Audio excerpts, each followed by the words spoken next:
Jerusalem is a city over which three of the world's major religions have fought for centuries. It is sacred not only to Jews and Christians but also to Muslims. The Western Wall, the holiest site in Judaism, stands here. For Christians, the Church of the Holy Sepulchre marks the place of Jesus' crucifixion and resurrection. For Muslims, Jerusalem is home to the Al-Aqsa Mosque and the Dome of the Rock.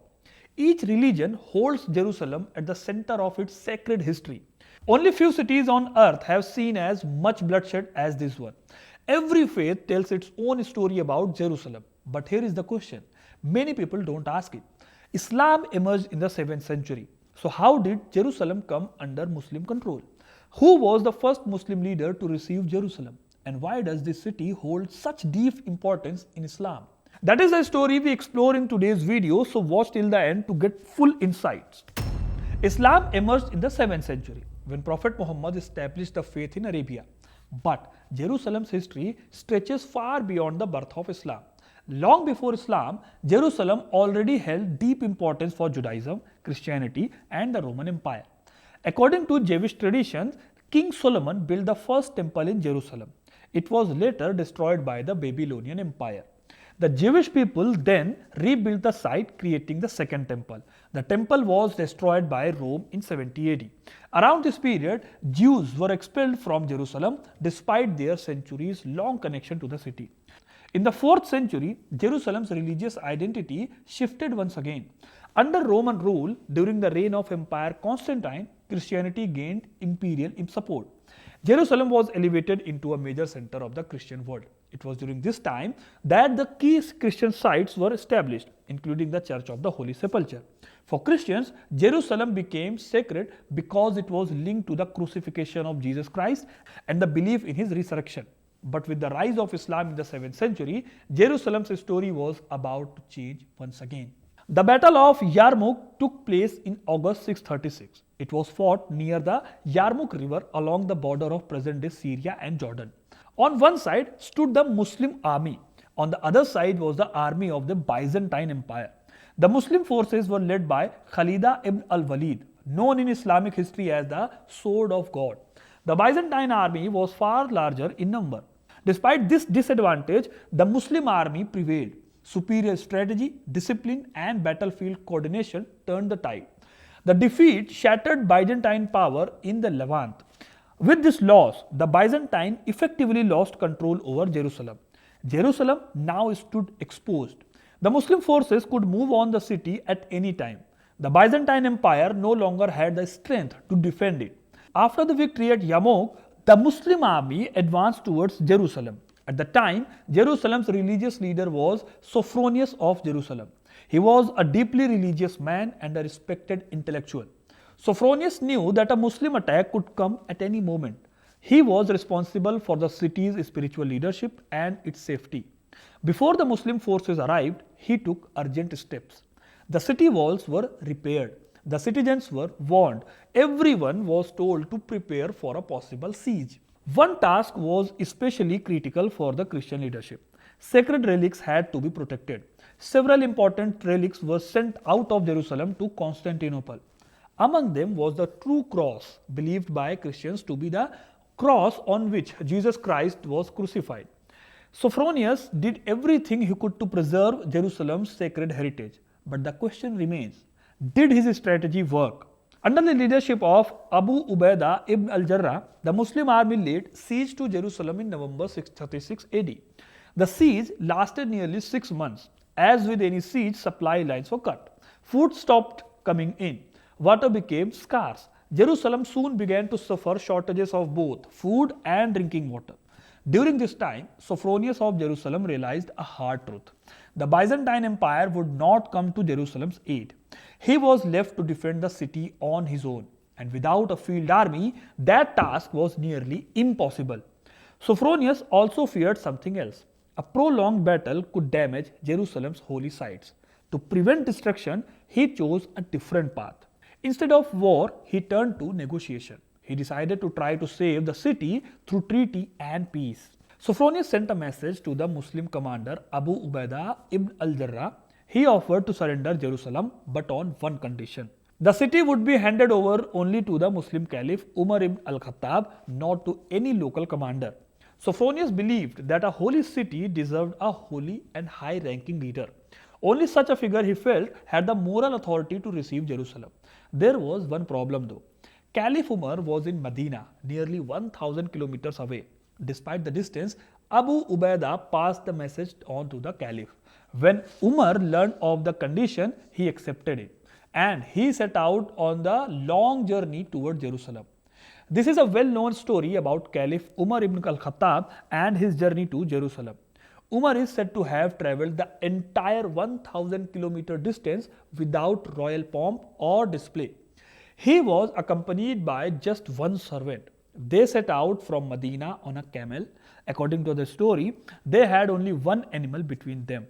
Umar and his servant took turns riding it. When one rode, the other walked. As fate would have it, when they reached Jerusalem, it was the servant's turn to ride. Umar walked beside the camel, holding its rope. No one in Jerusalem had seen the Caliph before. The people assumed the rider was Umar and the man walking was his servant.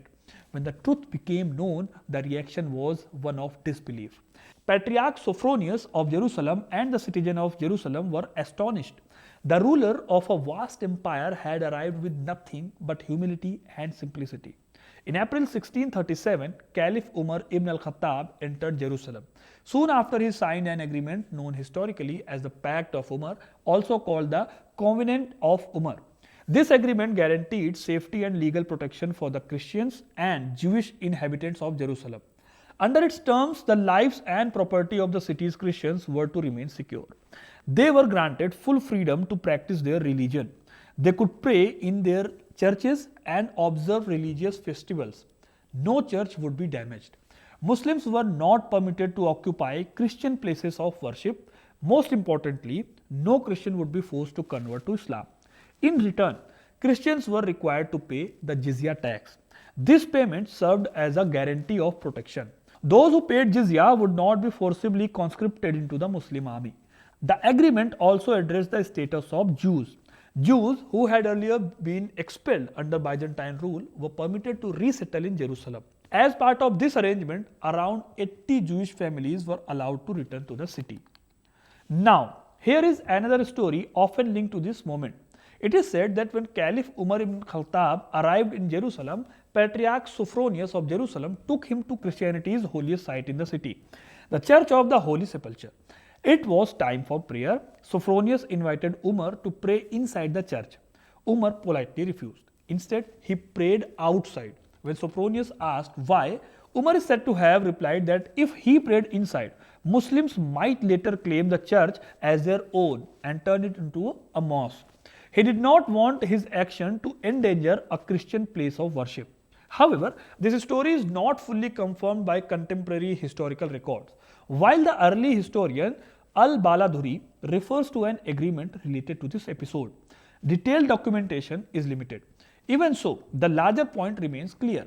Caliph Umar ibn al-Khattab not only respected Christian holy sites but also took steps to protect them for the future. Because of this, the Church of the Holy Sepulchre remains a Christian place of worship to this day. At the spot where Umar is believed to have prayed, a small mosque was later built. It still stands as a symbol of that historic understanding and agreement. As mentioned earlier, the Jews had been driven out of Jerusalem. Their holiest site, the second temple, had once stood there. Patriarch Sophronius of Jerusalem is said to have shown Caliph Umar ibn al-Khattab the site of the former temple. According to tradition, under Roman rule, this area had been turned into a dumping ground. It had become a heap of garbage and debris. Some accounts claim that Christians deliberately left the site unclean to prevent Jews from returning to pray there. Umar recognized the religious significance of the place. He is said to have begun clearing the garbage with his own hands. His companions joined him. Some Jews also helped in cleaning the site. The return of the Jewish community and the cleansing of the Temple Mount helped pave the way for Jewish resettlement in the Jerusalem. So on the surface, Jerusalem appears to have changed hands through a peaceful surrender, not a violent conquest. But was that surrender truly peaceful? The reality is more complex. The surrender was shaped by compulsion. It was backed by overwhelming military pressure and careful strategy. In 1636 Common Era, the Muslim army decisively defeated the Byzantine forces at the Battle of Yarmouk. This defeat shattered Byzantine military power in the region. After Yarmouk, the Byzantine Empire was no longer capable of defending Jerusalem. The city had no realistic hope of receiving outside help. Soon after, Muslim forces placed Jerusalem under siege. The siege lasted nearly 6 months. As the months passed, conditions inside the city worsened. Food supply ran low, water became scarce, essential goods disappeared. With the survival becoming uncertain, morale inside Jerusalem collapsed. Under these conditions, surrender was no longer choice made freely. It was the only option left. Patriarch Sophronius of Jerusalem, the leading Christian cleric in Jerusalem, understood the military defense was no longer possible. War would only bring the destruction. Holy sites would suffer. Civilians would pay the price. To prevent this, Sophronius chose surrender over battle. He offered terms directly to Caliph Umar ibn al-Khattab. He did so because he trusted Umar's reputation as a just and restrained leader. The goal was simple: protect the city, preserve its sacred places, spare its people. Under these conditions, Sophronius surrendered Jerusalem, and the surrender was honored. Scholars such as Heribert Buss and Moshe Sharon argue that Caliph Umar ibn al-Khattab may never have visited Jerusalem. They suggest that the story was added later to elevate Islam's historical image. However, the majority of historical traditions accept that Umar did in fact enter Jerusalem. Beyond history, Muslims also view Jerusalem through a deeply spiritual lens. In Islamic belief, Jerusalem is tied to the events of Isra and Miraj. According to Islamic tradition, one night Allah took Prophet Muhammad on a miraculous journey from Mecca to Al-Aqsa Mosque in Jerusalem. This journey is known as the Isra. From Al-Aqsa, Muhammad is believed to have ascended to the heavens. This ascent is called the Miraj. During this journey, Islamic tradition holds that he witnessed paradise and hell. He also met the prophets of earlier ages.